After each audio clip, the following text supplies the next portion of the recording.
ಪುಕ್ಕ ಪುಕ್ಕ ಅಂತ ಇರೋದು ಜೀವ. ಹಾ ಹಿಂಗೆಲ್ಲ ಫೋಟೋ ತೆಗೆಸ್ಕೊಂಡಿದ್ಯಾ?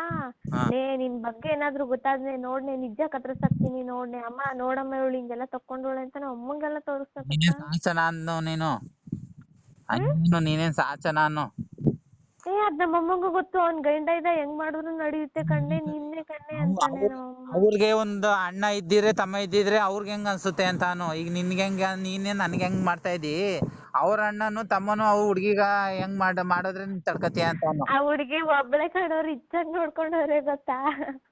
ಹೇಳಿದ್ದು ಚಿಕ್ಕಪ್ಪ ಮಕ್ಳು ದೊಡ್ಡಪ್ಪ ಮಕ್ಳು ಇದ್ದೇ ಇರ್ತಾರಲ್ಲ, ಅವ್ರಾದ್ರೂ ನೀನ್ ಸುಮ್ನಾಗ್ಬಿಡ್ತೀಯ ಅಂತಾನು.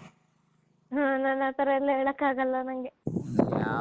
ಹೇಳ್ಬೇಕು ಟೈಮ್ ಬಂದಲ್ಲಿ ಎದುರಿಸ್ಬೇಕು ಅನ್ನೋ ಟೈಮಲ್ಲಿ ನೀನುವೆ ಸುಮ್ನೆ. ಹೌದಾ? ಈಗ ಬೇಡ, ಇನ್ ಮುಂದೆ ಬಂದಾಗ ಇನ್ನೊಂದ್ ವರ್ಷ 2 ವರ್ಷ ಆದ್ಮೇಲೆ ನೀನ್ ಎದುರಿಸಂಗ್ ಇರ್ಬೇಕು ಅವ್ರನ್ನ. ನಾನ್ ಯಾಕೆ ಎದುರಿಸ್ಲಿ? ನಾನ್ ಯಾಕೆ ಎದುರಿಸ್ಲಿ? ಅರೇಂಜ್ ಆಗಕ್ ಇಷ್ಟನೋ ಲವ್ ಒಡ್ ಬರಕ್ ಇಷ್ಟನೋ ಹೇಳಿ ಈಗ್ಲೇ ನನ್ಗೆ. ಬರ ಹಂಗೆ ಹೇಳಕ್ಕೆ ನಾನು ಅವ್ರನ್ನೇನು ಕೇಳಕ್ಕೆ. ಯಾರನ್ನ? ಅಪ್ಪ ಅಮ್ಮನ ಮುಂಚೆನೆ. ಅಮ್ಮ ನಿಂಗೆ ಏನಕ್ಕೆ?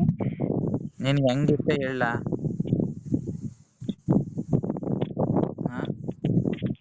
ಇಲ್ಲಿ ಕೇಳಿಸ್ಕೊ, ಅರೇಂಜ್ ಮ್ಯಾರೇಜ್ ನಿನ್ ಕಾಲ್ ಕಟ್ತೀನಿ ಅಂದ್ರೂ ಮಾಡಲ್ಲ.